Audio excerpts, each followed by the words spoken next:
you for having me. Has been a pleasure listening to the guys today.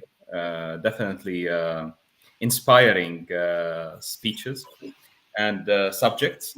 I'm not a tech guy, so I'm one of the few today who has a background not in tech but in real estate, and came into tech because, or prop tech specifically, because I found that there is an opportunity to revolutionize an asset class that has not been really touched by evolution for the last hundreds of years.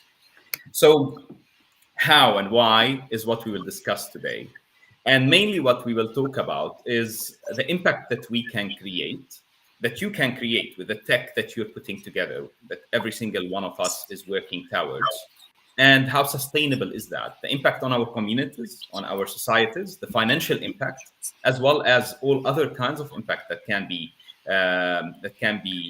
found and seen, and at the same time the financial impact, because for anything to be sustainable it does have or need to have a financial result and a financial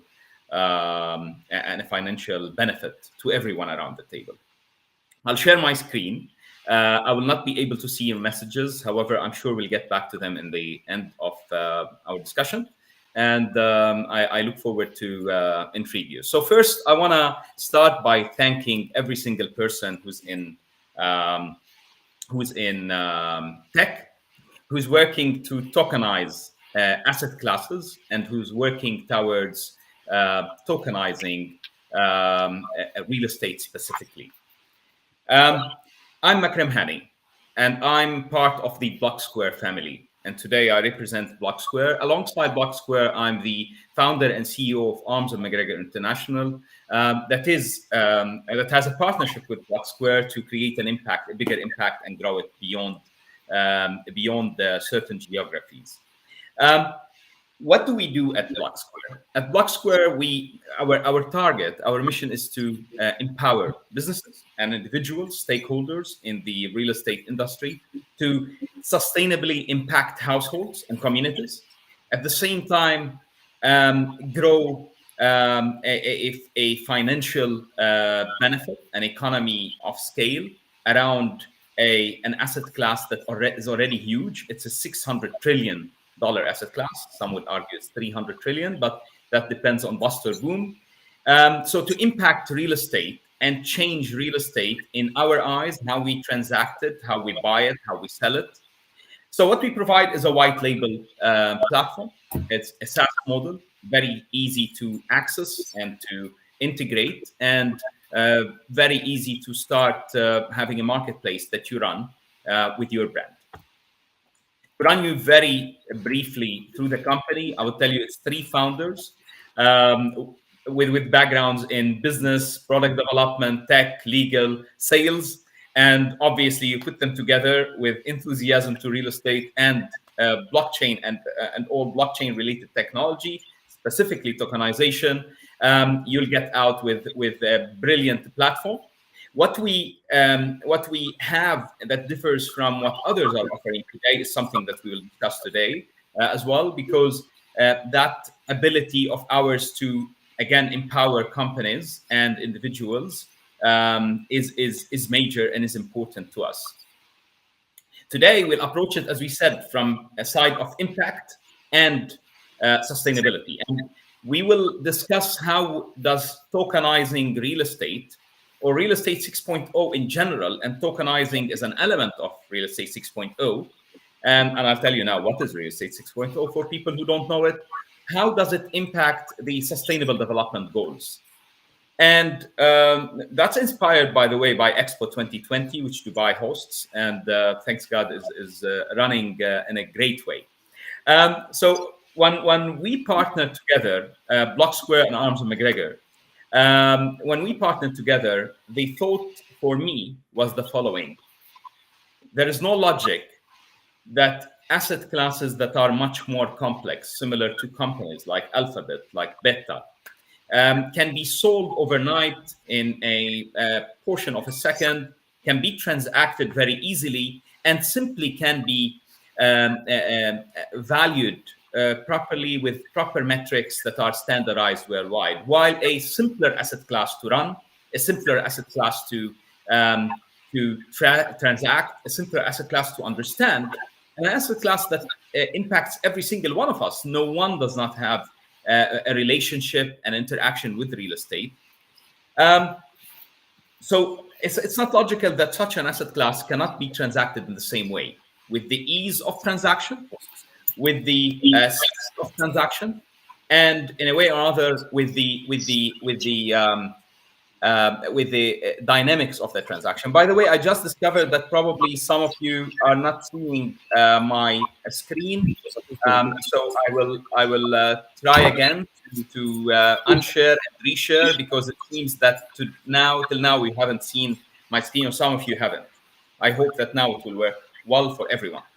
So the what tokenization is doing to real estate is what mobility or what happened to mobility that you see in front of you over here.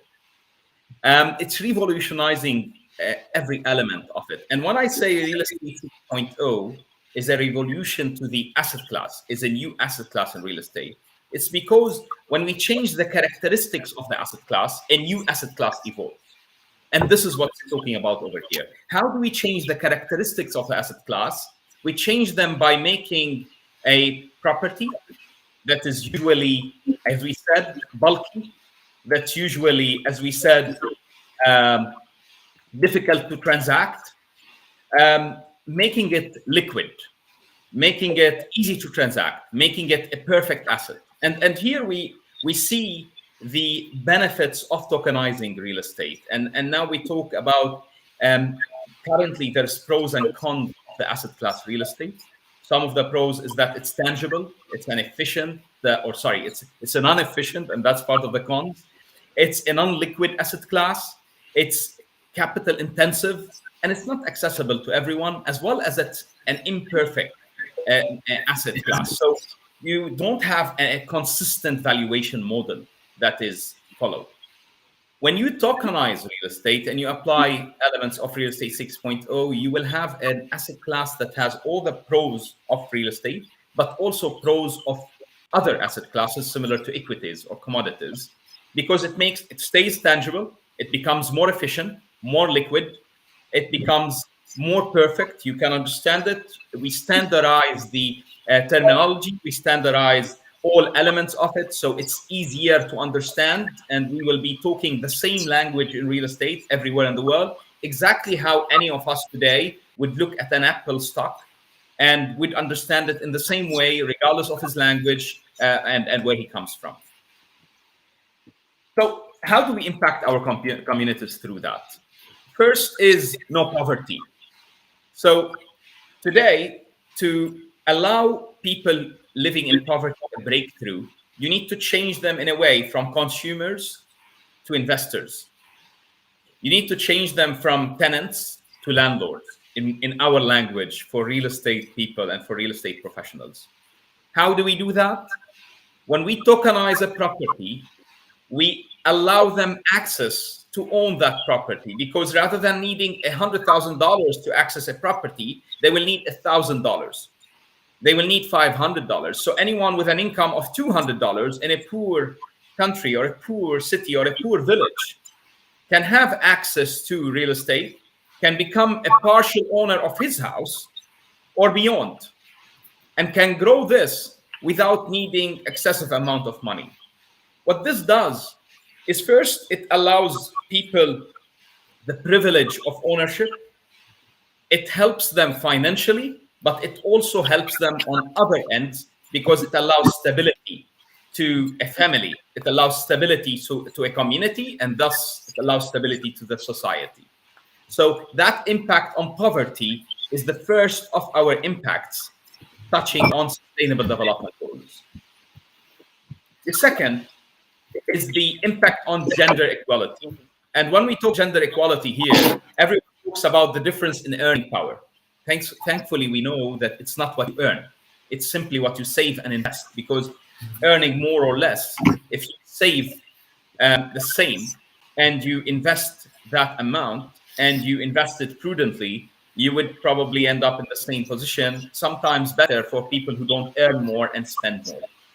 So squeezing that gap and allowing people, regardless of their earning power, males or females, from having access to a property investment before they grow a sizable amount of money. So even when they have $200, $500, $1,000, $10,000, and they grow it, imagine buying real estate as if you're buying an annuity, without the high cost that can be attached to an annuity and without anything that is non-clear in your investment. It democratizes access to real estate as an asset class, and this does change the future wealth generation and wealth development for different genders. After that, we talk about decent work and economic growth. What do we mean by that? Today, to allow people a healthy lifestyle, you need to allow them certain opportunities, regardless if they live centrally or not.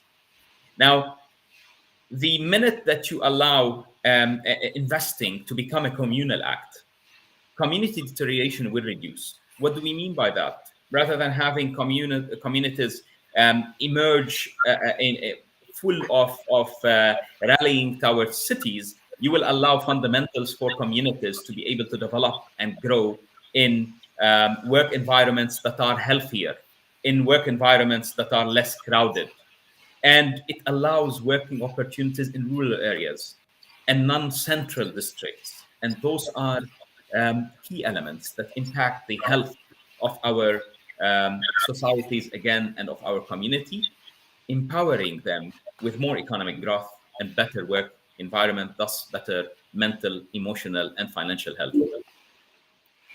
Industry innovation and infrastructure.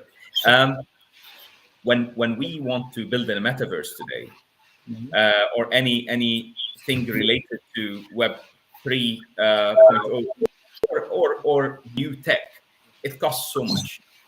Tokenization in general allows us to collaboratively, collectively put our power together, economic power here, and develop tech. Imagine that same thing can allow us to develop innovations all around in different sectors, from education to medcare, and real estate related. And real estate regularly is the highest cost in some of those industries.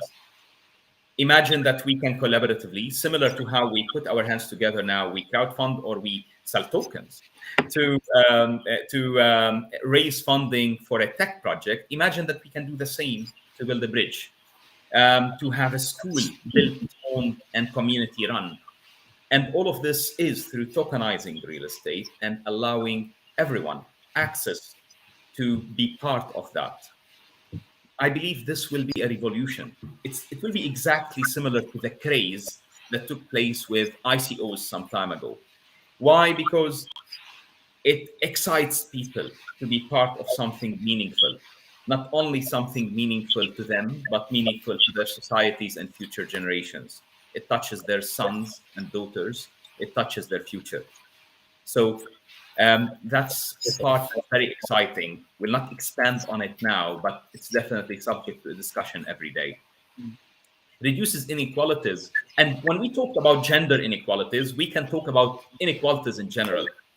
The ability to allow people opportunities or access to opportunities, specifically in an asset class that is as clear as real estate 6.0, and as transparent as real estate 6.0, and as accessible as real estate 6.0, you allow people the opportunity to access a world of investment where, rather than them being tenants and having rent as a cost, they start getting back part of that rent. And with time, they become tenants of their own property, a property they own, or a property they partially own. And rather than continuing to purchase their property, they go for another property. This reduces inequalities because it allows the poor and the rich to have access to similar properties. Imagine your father, my father, coming from a middle class or poor family wants to buy a property in 47 Park Street, Mayfair, London, in Fifth Avenue, New York. Today, that is not simply accessible to them. Tomorrow, that is accessible. And for a small slice, a very small portion of that cost that it would cost them today. And I'm reducing inequality is very dear to my heart because I believe it allows less crime, more safe environments. Because when people don't need to be criminals, most of the time they wouldn't. Sustainable cities and communities, and how do we impact that?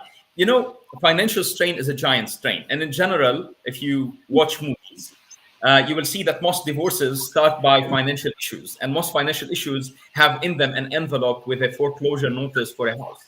And that's because what people do is save for years, 10 years, 5 years to save for a down payment. And then they take a loan they can't afford for the rest of their life, most of the time. And they start paying for it. This makes people go into financial strain that puts so much pressure on the family, on the community, and thus the whole society.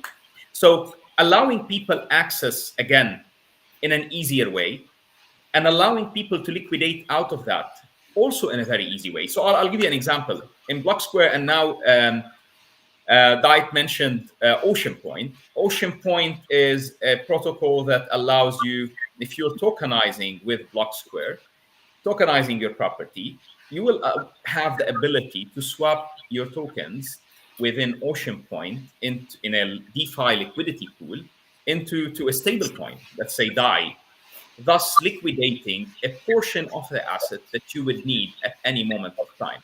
So you will be able to liquidate the part you want of the asset rather than needing to, under pressure, liquidate the whole asset if you are not able to pay the coming mortgage payment in a rough year or a rough few years.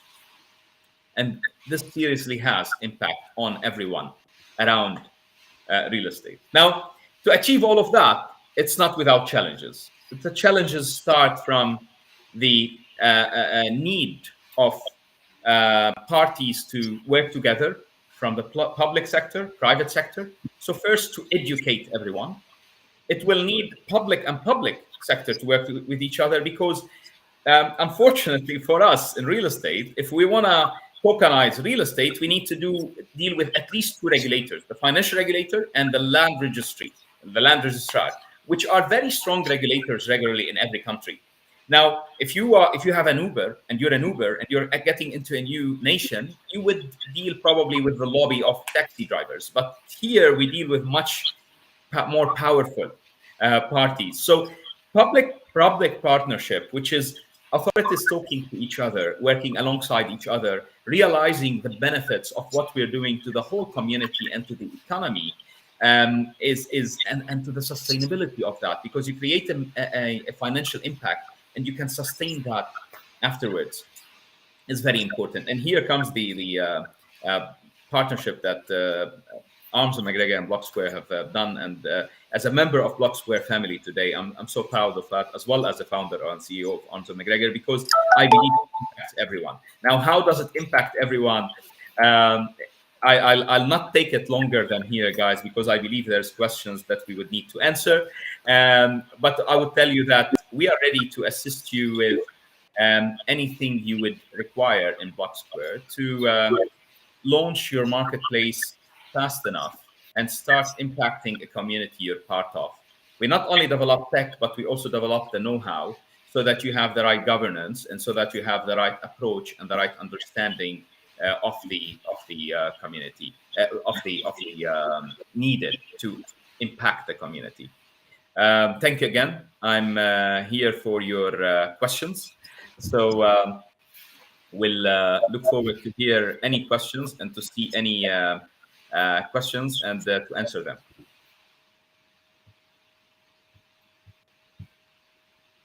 Hey Makram, this is Dite. Good to work with you on Ocean Point.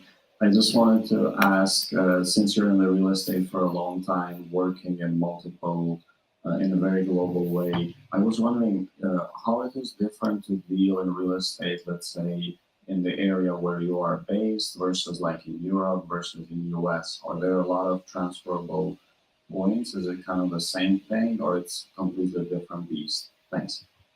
Thank you, and pleasure to be part of the same family.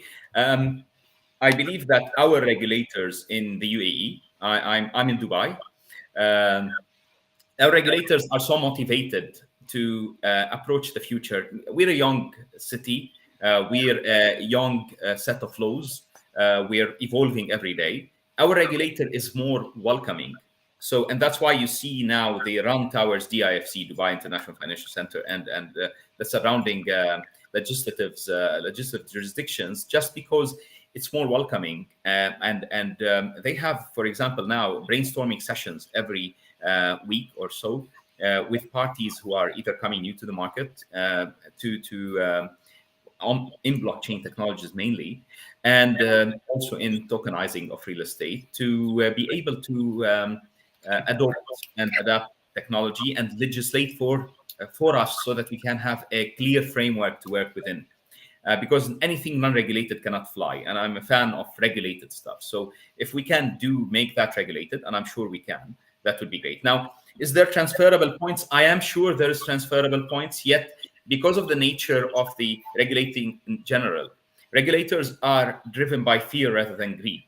A regulator, they joke, they say they will never get penalized for not doing anything. They will be penalized for trying something if it doesn't work. So they're driven by fear on a community and fear on impacting their community in a wrong way. What I've been doing with many of my colleagues since a very long time is trying to work with them to work out challenges. In every conference, we talk about tell us your challenges, or we will tell you the challenges that you're scared of, the fears, and we'll show you how, with a smart contract that's put the right way, you can work around those fears. You can have more transparency. You can have more of what you want and less of what you don't. So there is transferables, but not much. And I believe different parts of the world are at different stages now of legislating. The US have been ahead of us. Some parts of Europe have been also ahead of other parts of Europe. Yet we're catching up big time. And I'm sure that within the coming uh, I would say a few years, call me a dreamer, as I said recently, I would see a global tokens market, and it there's nothing to say that it couldn't be a Dubai global tokens market, a DGTM, hopefully.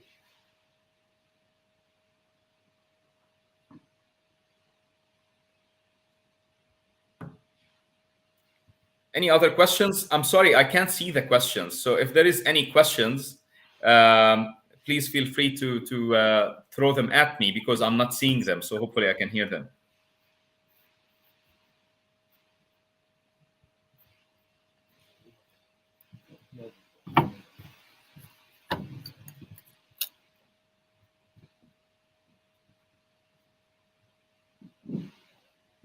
Uh, so for the real estate, when you tokenize it, somebody has. Oh, can you hear me? I'm hearing you. Yes. Oh, sorry. For the real estate, once you tokenize it, um, I'm guessing like the token owners get part of the reward of the, I don't know, renting the building. Um, so how do you um, how do you decide which company is taking care of bringing the money in, for example, from the renters? How do you decide who is going to take care of that? Is it a centralized authority? Is it a per building basis?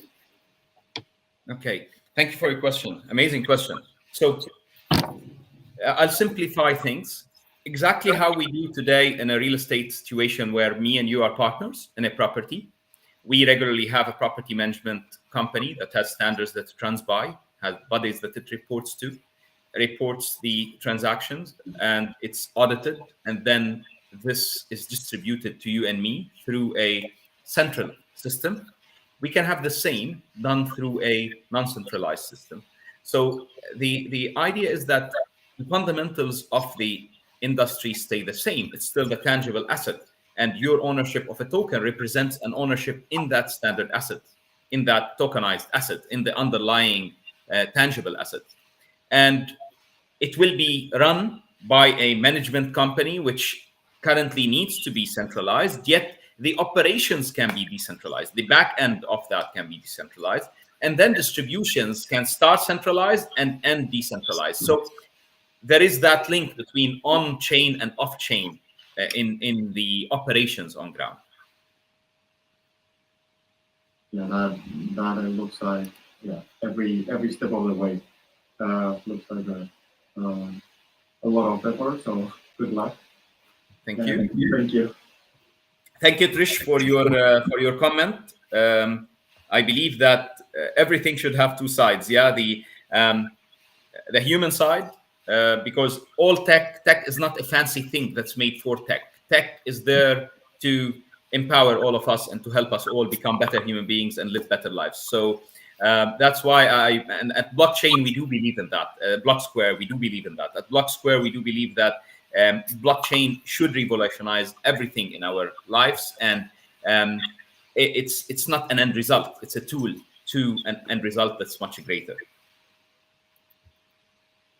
Is there any other questions you would like to answer? We still have 3 minutes, I believe.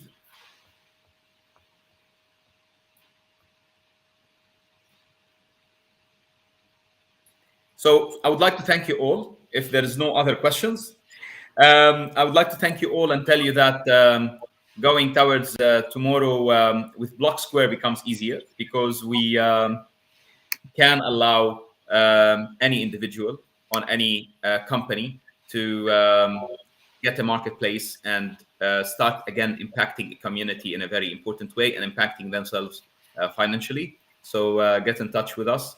Thank you, BlockTalk. Thank you, Artem. Thank you for the whole team. I believe that today's talks have been, as I said, inspiring in the beginning. If there's any other questions for me, otherwise I'll leave the stage to other speakers.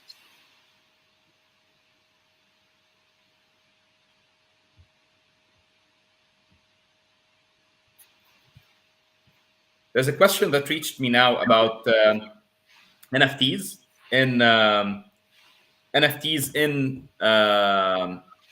real estate.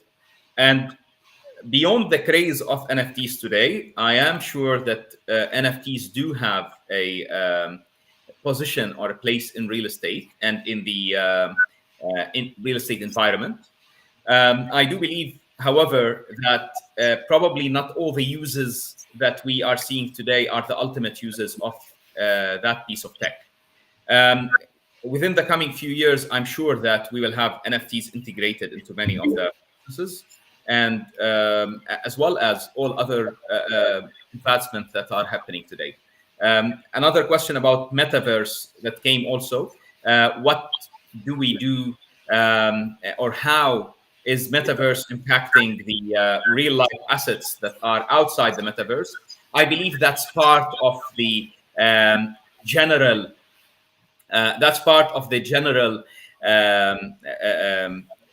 development that we have. It would not impact the anything outside the metaverse because I do believe that offline and online have distinguished characteristics and will stay having those.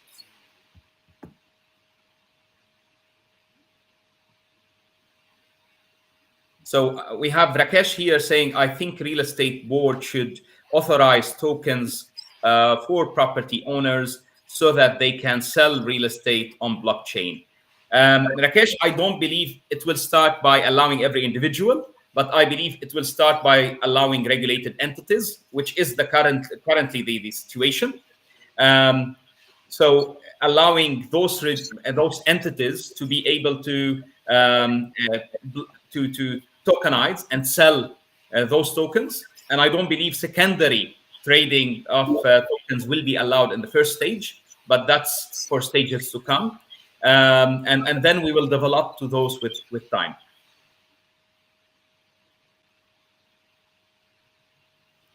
How do you vision? Sorry, guys, I'm not able to read all, but I'm reading as much as possible. How do you vision the right of living in a property you own only a fraction of? You're a tenant. So Imagine you manage a company and you're also a partner in the company. Those are two distinct approaches to that entity.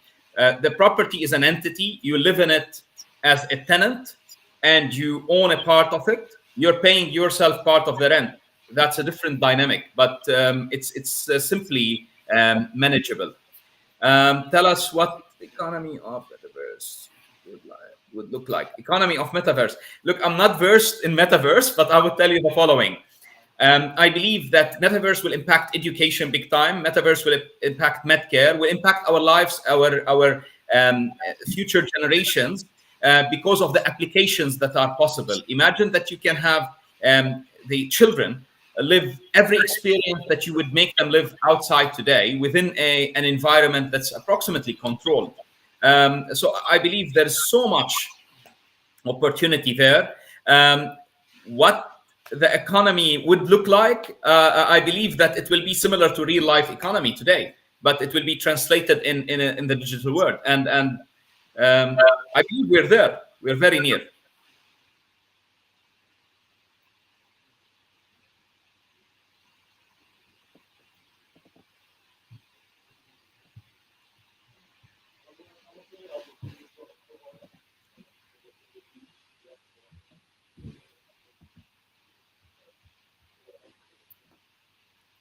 So we have another question here about,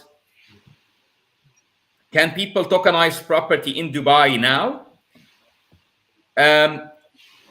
Yes, they can. Yet, can they tokenize the property itself? Not yet. Currently, for a property to be tokenized, you need the property under an SPV. And then after having the property under an SPV, you will be tokenizing the financial rights behind it. So it's still not a straightforward asset-backed token, but we're getting there. Again, legislation is being put together to get there.